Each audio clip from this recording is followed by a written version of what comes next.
Drama serial कलंदर के next episode में आप देखेंगे दुर्योधन अपने कमरे की दीवार पर लगे हुए छोटे से बच्चे की तस्वीर को देखकर अपने खोए हुए बच्चे को याद कर रही होती है। दुर्योधन की सास दुर्योधन के कमरे में आती है और आकर कहती है कि तुम हर वक्त दीवार पर लगी हुई तस्वीर को देखकर मातम करती रहती हो, क्या तुम्हें कोई और काम नजर नहीं आता है। दुर्योधन की सास दीवार पर लगे हुए नन्हे बच्चे की तस्वीर को उतार देती है और दुर्योधन के बेड पर रखकर कहती है, लो बैठकर अब इस बच्चे को देखकर मातम करती रहो। दुर्योधन की सास कहती है, दुर्योधन तुम्हें तो खुदा का बिल्कुल भी खौफ नहीं है। सास की बातें सुनकर दुर्योधन की आंखों में आंसू आ जाते हैं और फिर दुर्योधन को रोता देखकर उसके पास जाता है और कहता है कि दुर्योधन मैं आपको परेशान देखकर मजीद परेशान हो जाता हूँ कि अदन जी आज आपके साथ ऐसा सलूक हो रहा है और कल को मेरी अनिला भी इसी घर की बहू बनेगी। ये सुनकर दुर्योधन उर्फी को कहती है, नहीं, औरत को ससुराल में मुकाम उसका शोहर ही देता है। उर्फी अगर आप अनिला के साथ खड़े रहोगे तो सबको घर में उसे इज्जत देनी ही पड़ेगी। ये सुनकर उर्फी एकदम से खामोश हो जाता है क्योंकि दुर्योधन के साथ होने वाली ज्यादतियों का असल जिम्मेदार उसका अपना भाई तबरेज ही है। और दूसरी जानब आप देखेंगे जूही और उसके पेरेंट्स उर्फी की शादी की डेट फिक्स करने के लिए अनिला के घर जाते हैं। जूही अनिला की माँ को कहती है, भाई शादी की डेट तो फिक्स हो चुकी है और अब मेरा भाई आपका दामाद बन चुका है।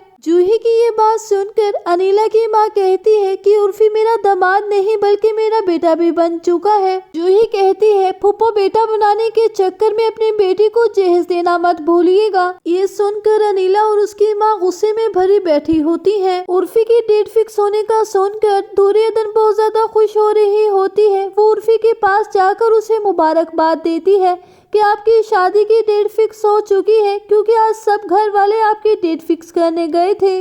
अपनी शादी की डेट फिक्स होने का सुनकर उर्फी बहुत ज्यादा खुश होता है। वो जल्दी से अनिला को कॉल करता है। उर्फी कहता है, अनिला क्या हमारी शादी की डेट फिक्स हो चुकी है? अनिला कहती है, नहीं, पहले मेरे जहेज के मसले तो हल हो जाए। जहेज का नाम सुनकर उर्फी बहुत ज्यादा परेशान हो जाता है और कहता है कि अनिला मेरी जहेज की कोई डिमांड नहीं है। उर्फी को भी जूही पर शक होने लगता है कि कहीं जूही ने ही जरूर कोई बात की होगी। उर्फी गुस्से से जूही के पास आता है और आकर कहता है कि दूसरों के माल पर तवज्जो देने से बेहतर है कि तुम कलीम पर तवज्जो दो। और इसी लालच के चक्कर में जूही का अपना घर बर्बाद हो रहा है, लेकिन जूही को इस बारे में बिल्कुल भी परवाह नहीं है। कलीम का बाप कलीम से पूछता है कि जूही ने अपने किए गए वादे को पूरा नहीं किया है और जूही का हस्बैंड कलीम जूही की तरफ से ना मिलने वाली रकम की वजह से बहुत ज्यादा गुस्सा हो रहा होता है। कलीम अपने बाप को बताता है कि जूही के बाप ने आज तो आंखें अपने माथे पर रखी हुई थी जैसी उनकी बेटी नहीं बल्कि हमारी बेटी उनके घर में हो।